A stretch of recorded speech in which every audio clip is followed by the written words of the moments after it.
नमस्ते. नमस्ते. खूप सुंदर असं नयनरम्य वातावरण इथं आहे. आम्ही सांगली आणि कोल्हापूर जिल्ह्याच्या सरहद्दीवर इथं आता आलेलो आहे आणि नरसिंहवाडी दत्त दिगंबर यांचं हे ठिकाण आहे. खूप सुंदर असा नयनरम्य परिसर आहे. कृष्णेचं पंचगंगेचं पाणी या ठिकाणी मिसळून इकडे आलमट्टी धरणाकडे कर्नाटकमध्ये जाते. अण्णा तुम्ही डॉक्टर बाबा बोराडे यांच्या कन्येच्या निमित्तानं इथं आलेलात आणि आपण सकाळ सकाळी या ठिकाणी अगदी आनंदी आणि प्रसन्न वातावरणात इथं आपण बसलेलो आहे. मला सांगा, हे सगळं बळ तुम्हाला सातत्यानं मिळतं आणि त्याचं कारण आम्ही मानतो की बेल्ला इथं आपण गेल्या 12 वर्षापासून लोकनाट्य, तमाशा आणि लावणी महोत्सव घेता तुम्ही आणि तुमची टीम खूप राबत असते, काम करत असते. या वर्षी आता तपपूर्ती 16 संमेलन आहे. आपण या सांगली जिल्ह्यातल्या किंवा कोल्हापूर जिल्ह्यातल्या पश्चिम महाराष्ट्रातल्या रसिकांना काय सांगाल आणि कसं निमंत्रण द्याल? सर, आपण दरवर्षी बेल्ला तमाशा महोत्सवाचं जे आयोजन करत असतो त्याचे 12 वर्ष यावेळेस पूर्ण होतात. तपपूर्ती 16 आहे. या तपपूर्ती 16निमित्त आपण विशेष असे कार्यक्रम घेतले की पूर्वी आपण तमाशा आणि लावणीला जास्त प्राधान्य दिलं, परंतु 12 वर्ष या ठिकाणी आपण साजरं करीत असताना संपूर्ण जी महाराष्ट्रात जी लोककला आहे, मग त्याच्या जागरण गोंधळ असेल, त्याच्यात पोवड्या असतील, त्याच्यात कलगीतुरा असेल, त्याच्यात अनेक प्रकारच्या ज्या कला आहेत त्या कलांना आपण यामध्ये समाविष्ट केले त्या ठिकाणी. आणि तपपूर्ती 16 आपण त्यानिमित्त यावर्षी जो साजरा करतो हा विशेष आहे. आणि त्यामध्ये तुमच्या सांगली सातारा जिल्ह्यातल्या जवळजवळ 8 कार्यक्रम आहेत की ज्यांना पारंपरिक बाज आहे. जुन्या बाजाचा कार्यक्रम म्हणजे जर पाहायचा असेल तर तुमचा सांगली सातारा या भागातला कार्यक्रम लोक म्हणतात पाहावा. त्यामध्ये तुमचे लता लंका पाचेगावकर आहे, छाया नागजकर आहेत, कमला अनिता कराडकर आहेत, तुमचे मनवेकर आहेत, असे 4 तमाशे आहेत. आणि हे आपले देवानंद माळी, रामानंद उगले, म्हणजे अशा अनेक प्रकारचे 21 कार्यक्रमांचं त्या आम्ही नियोजन ठेवलेले आहे. बरं, हे सगळं तुम्ही तुमची सहकारी पतसंस्था खूप चांगली चालते. तुमच्या सहकारी पतसंस्थेचं साधारणपणे काय म्हणजे त्याचं स्वरूप आहे? सहकारी पतसंस्थेचं सर असं एक आम्ही 2002ला साईकृपा नागरी पतसंस्थेची स्थापना केली आणि 2002 पासून तर आज 2024 पर्यंत पतसंस्था चालवणं म्हणजे पैसे देणं आणि त्यांच्याकडून वसुली करणं हे 2 प्रकार तर नेहमी चालू राहतात पतसंस्थेमध्ये. परंतु आपण पतसंस्था चालवत असताना जी सामाजिक बांधिलकी आहे आपण ती सुद्धा जपली पाहिजे. आणि ती सामाजिक बांधिलकी जपायची तर कशा प्रकारे जपायची, मग त्याच्यामध्ये आपण अनेक सामाजिक उपक्रम करीत असतो.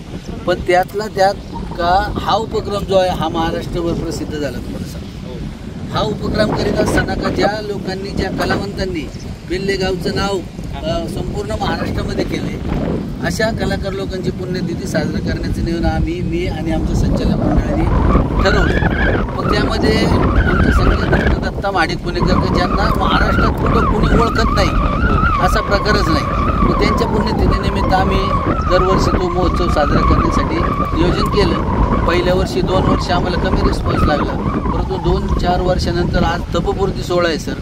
महाराष्ट्रातल्या कानाकोपऱ्यातील लोक त्या कार्यक्रमाला येत असतात. आता तुम्ही सातारा सांगली या भागातून सतत येत आहे, तुम्ही 12 वर्ष आले, सतत येत आहे तुम्ही. असे अनेक तुमच्या तालुक्यातले लोक त्या कार्यक्रमाला सतत येत आहेत. म्हणजे मांदियाळी ही बाहेरून जास्तीत जास्त त्या कार्यक्रमाला उपस्थित राहते असं आमच्या त्या ठिकाणी निदर्शनास आले. आणि या तपपूर्ती 16निमित्त आम्ही तर सांगतो, आता इथून मागं तर अनेक लोक उपस्थित राहिले, परंतु संपूर्ण महाराष्ट्राने पाहावा असा हा लोकनाट्य तमाशा महोत्सवाचा 12 वर्षाचा दैदिप्यमान कार्यक्रम. किती दिवस आहे हा? पूर्वी आपण 4 दिवस करीत होतो, पण आत्ता एक तपपूर्ती 16 म्हणून यावर्षी 4 वर्षाचा आपण कार्यक्रम आयोजित केला आहे. त्या कार्यक्रमाला महाराष्ट्रातल्या तमाम कला रसिकांनी त्या कलेचा एकदा तरी लाभ घ्यावा. कारण तुम्ही पाहताय, ऐकून बरेचसे लोक ऐकून आहेत, परंतु याच डोळा हा जर कार्यक्रम तुम्ही पाहिला तर तुम्ही खर तृप्त झाल्याशिवाय राहणार नाही. 20 कार्यक्रम आहेत 4 दिवस. हो, 20-22 कार्यक्रम आहेत 4. म्हणजे पोवाडा, लावणी, त्यानंतर लोकनाट्य, तमाशे, ह्या सगळ्याचं. बरं, मला फक्त एक आपल्याला विचारायचं आहे की हे सगळं तुम्ही सहकारी पतसंस्थेत काम करता, खूप सुंदर अशी पतसंस्था चालवता, मल्टीस्टेट एक बँक पण तुम्ही चालवता, राजकारणाचं फारसा तुम्हाला गंध नाही आहे. आता सध्या खूप विधानसभेच्या वातावरण आहे, तरी सुद्धा तुम्ही त्याच्याशी महत्त्व न देता तुम्ही या ठिकाणी आलाय आणि मला फक्त पहिल्यांदा आपल्याला विचारायचं आहे की या पतसंस्थेला सामाजिक उपक्रमासाठी संगीतरत्न दत्ता माडी लोकनाट्य तमाशा महोत्सव करताना संगीतरत्न दत्ता माडी हाच ब्रँड का घ्यावासा वाटला? सर काय झालं का मला जवळजवळ माझ्या वैयक्तिक मला आमचे संस्थेचे उपाध्यक्ष सदाभाऊ बोरचडे म्हणजे आम्हाला 2 माणसांना आहे ना या गोष्टीचा फार आवड आणि त्यातल्या त्यात मला माडिक अण्णांची 70 सालापासून आवड. मला त्यांची गाणी म्हणायला आवडतात. मला त्यांचा स्वभाव म्हणजे संत तुकाराम वगनाट्य केले. तुम्हाला सहवास पण लाभला? सहवास मला भरपूर लाभला त्यांचा. त्यांनी संत तुकाराम वगनाट्य केलं, फेमस झाले. परंतु संत तुकाराम वगनाट्य करता करता त्यांचा स्वभाव सर इतका चांगला होता का साक्षात तुकाराम महाराजांनी त्यांच्या शरीरात प्रवेश केला होता. त्यांची वागणूक अशी होती. त्यांनी अनेक कलाकारांना घरं बांधून दिली, काहींना जमिनी घेऊन दिल्या. म्हणजे कलाकारांचं भलं करणारा माणूस, फड मालक असा मी माझ्या आयुष्यात दुसरा पाहिला नाही कोणी. अनेक काही असतील पण माझ्या निदर्शनास ते नाही आहेत. तर असा हा भला माणूस. आणि महाराष्ट्रात माडिकांनांनी लोक म्हणायचे साहेब तुम्ही एक गाणं म्हणा फक्त आमचे पैसे वसूल. म्हणजे असे माडिकांनांच्या गाण्यावर लोक फिदा असायची. त्यांचा स्वभाव, त्यांची कला फार हुन्नरी. गण गवळणीपासून तर माऊलीपर्यंत कुठेही तुम्ही काम करायला सांगा, अशा कामात काम करणारा माणूस महाराष्ट्राच्या परत तमाशा पटल्यावर सर तुम्हाला दिसणार नाही एवढा मोठा कलाकार. त्या कलाकाराचं नाव जपण्यासाठी आम्ही दरवर्षी हा महोत्सव आमच्या आवडीने आणि त्यांच्या पुण्यतिथीनिमित्त आम्ही साजरा करत असतो. खूप सुंदर तमाशा महोत्सव, लावणी महोत्सव घेण्यापाठीमागचा उद्देश अण्णांनी सांगितला. एक सहकार चळवळ चालवताना एका लोककलावंताला ब्रँड म्हणून मानणं आणि लोकांच्यासाठी मनोरंजन, त्यांना आनंद देणं, विशेष म्हणजे अनेक तमाशा फड मागणं, अनेक कलावंतांना संधी देणं. शासन पातळीवर ही संधी किती मिळते माहीत नाही, पण प्रत्यक्ष एक सहकारी पतसंस्था अण्णांच्या रूपानं आणि त्यांच्या सहकार्यांच्या रूपानं बेल्ला इथं तमाशा महोत्सव भरतो आणि तो उद्देश खूप सुंदर साध्य केला आहे. अण्णा हे सगळं आहे. एखादं माडिक अण्णा साहेबांचं एखादं गाणं तुम्ही गाता, आता तुम्ही सांगितलं, एखादं म्हटलं या सगळ्या आपल्या संघावरती तर बरं होईल. माडिक अण्णांचं गाणं मला आहे सर, मला तशी फार भरपूर, मी 40-50 गाणे मला त्यांची म्हणतो. पण मला त्यांचं ते एक गाणं फार आवडतं, चेहरा गोल गोल. चेहरा गोल गोल तुझी ज्वानी अनमोल, राणी मनाची माझ्या प्रेमान बोल ग, प्रेमान बोल.